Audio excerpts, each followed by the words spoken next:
बिहार के पॉलिटिक्स में एक ऐसा हिस्टोरिकल यहाँ पर फैक्टर आया है जो हर वोटर के लिए जानना बेहद ज़रूरी है।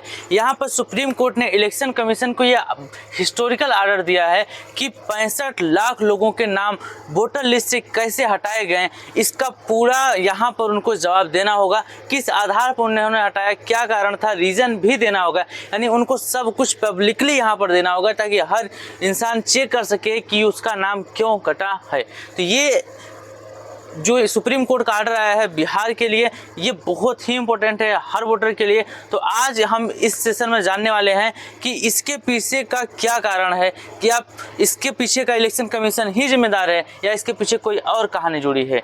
तो नमस्कार दोस्तों, मेरा नाम है जयप्रकाश, आप देख रहे हैं SEI न्यूज़, जिसमें आपको हर एक खबरें बहुत ही डिटेल में एनालिसिस करने के बाद दी जाती हैं। तो चलिए शुरू करते हैं सेशन को बिना टाइम वेस्ट किए। चलिए, मुद्दा ये है कि देखिए यहाँ पर आपका बिहार में स्पेशल इंटेंसिव रिवीजन यानी कि SIR, जिसका मतलब होता है कि बिहार में हर साल यहाँ पर SIR किया जाता है, मतलब जिसमें वोटरों को यहाँ पर हर बार अपडेट किया जाता है, वोटर लिस्ट को अपडेट किया जाता है, जिसमें जो वोटर वोटिंग के लिए नहीं रहे हैं या जो नहीं है उनको निकाल दिया जाता है और फिर नए वोटर को उनमें ऐड कर दिया जाता है। ये है SIR का काम।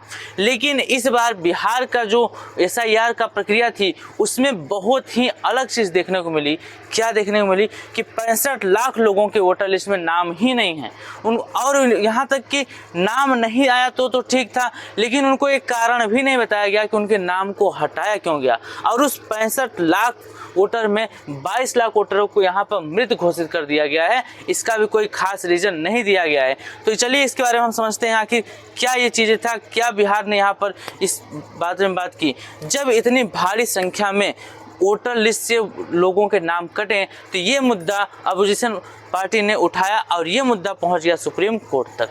सुप्रीम कोर्ट ने इस चीज़ को देखा और सुप्रीम कोर्ट ने अपने इंटरमीडिएट में ये कहा कि इलेक्शन कमीशन हर डिस्ट्रिक्ट में, ये बात उन्होंने कहा कि हर डिस्ट्रिक्ट में बूथ वाइज यहाँ पर हर हटाए गए वोटर के नाम की एक लिस्ट बनाए और बूथ वाइज उसको वहाँ पर दे। और केवल ऐसा ही नहीं बल्कि इसे यहाँ पर वेलिंगटन न्यूज़पेपर और सोशल मीडिया पर और यहाँ तक कि अपने पंचायत जो नोटिस बोर्ड है उस पर भी लोगों के नाम की लिस्ट बनाकर यहाँ पर बताया जाए और इसका ज़्यादा से ज़्यादा प्रचार किया जाए। और उनमें रीज़न भी देना पड़ेगा साफ साफ इलेक्शन कमीशन को कि आखिर किसी भी व्यक्ति को आपने वोटर लिस्ट से जब हटाया तो उसका कारण क्या है, ताकि वह जान तो सके कि आखिर उसका नाम क्यों वोटर लिस्ट से हटा दिया गया।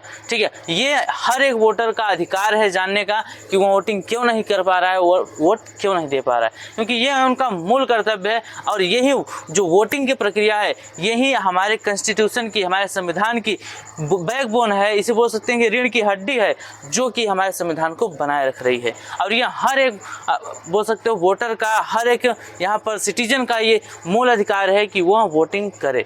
तो इसमें 65 लाख लोगों का अचानक से वोटिंग लिस्ट से हटा देना ये बहुत बड़ी बात थी।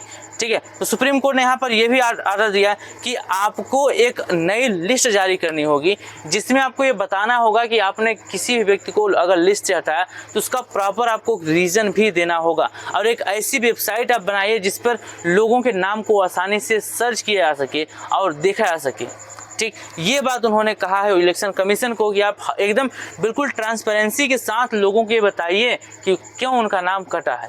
और दूसरी बात, जिन लोगों का नाम कटा है वो अपना यहाँ पर क्लेम फाइल कर सकते हैं और अगर उनके पास कोई वैलिड आईडी नहीं है तो वो अपने आधार कार्ड को ही वैलिड आईडी के रूप में यूज़ करके यहाँ पर अपनी जो क्लेम है उसको फाइल कर सकते हैं। ठीक है, इस तरीके से मतलब जो व्यक्ति वोटर लिस्ट से हट चुके हैं और वो उपस्थित हैं वोटिंग देने के लिए हैं, जैसे कुछ लोगों को बताया गया कि वो यहाँ से एक जगह से दूसरी जगह शिफ्ट हो गए हैं, जैसे बिहार के लोग दूसरी जगह शिफ्ट हो गए हैं, तो उनका भी यहाँ पर प्रॉपर बताया जाना है। इलेक्शन कमीशन बताएगा कि ये चीज़ यहाँ ये लोग यहाँ से शिफ्ट हो चुके हैं और अगर वो लोग शिफ्ट नहीं हुए हैं तो अपना वोटिंग के लिए क्लेम कर सकते हैं और वैलिड आईडी के रूप में आधार कार्ड को भी लगा सकते हैं। ठीक है, ये यहाँ पर इसने कहा था। अब आगे देखिए, अगर बात करें थोड़ा सा आधार और राशन कार्ड के बारे में, इलेक्शन कमीशन ने क्या कहा कि एक इंटरेस्टिंग पॉइंट ये आया यहाँ पर, जो सुप्रीम कोर्ट ने बताया कि आधार कार्ड और राशन कार्ड को एक कंक्लूसिव प्रूफ के रूप में नहीं माना जा सकता। इसमें आगे भी जो यहाँ पर चेक होगा वो जारी रहेगा, उनको प्रॉपर तरीके से वेरीफाई किया जाएगा, लेकिन वो क्लेम करते वक्त आधार कार्ड को यूज कर सकते हैं। क्लियर? तो इसमें अगर आप देखो तो अब सवाल ये है कि क्या ये 65 लाख लोग वापस आएंगे वोटिंग के लिए, या फिर इनमें से वो लोग जो नहीं आए हैं, या अगर ये लोग नहीं वापस आते हैं तो फिर बिहार में इसका क्या प्रभाव पड़ेगा, ये बात यहाँ पर उनके सामने आई है। और आपका क्या कहना है, क्या यह आपको लगता है कि एक साथ 65 लाख लोगों को वोटिंग लिस्ट से हटा दिया गया तो ये सही था या गलत था? इस बारे में आप कमेंट में ज़रूर बताइए। और साथ ही आप ये बताइए कि क्या इलेक्शन कमीशन ने जो किया था वो सही है या गलत? क्या इलेक्शन कमीशन को कोर्ट के ऑर्डर को फॉलो करना चाहिए जल्द से जल्द या नहीं? देखिए, उनको फॉलो करना है, लेकिन ये कितने ट्रांसपेरेंसी के साथ ये फॉलो करते हैं और कितने ट्रांसपेरेंसी के साथ लोगों को ये बताते हैं कि किनका किनका नाम कटा है, उसका रीजन के साथ, और ये कितना जल्द हो जाएगा, इन सभी के बारे में बात करने वाले हैं। ये सभी चीज़ें हमको देखने को मिलेंगी। आप इसके बारे में क्या सोचते हो उसको कमेंट में ज़रूर बताइए। तो मिलते हैं नेक्स्ट किसी अलग टॉपिक के साथ।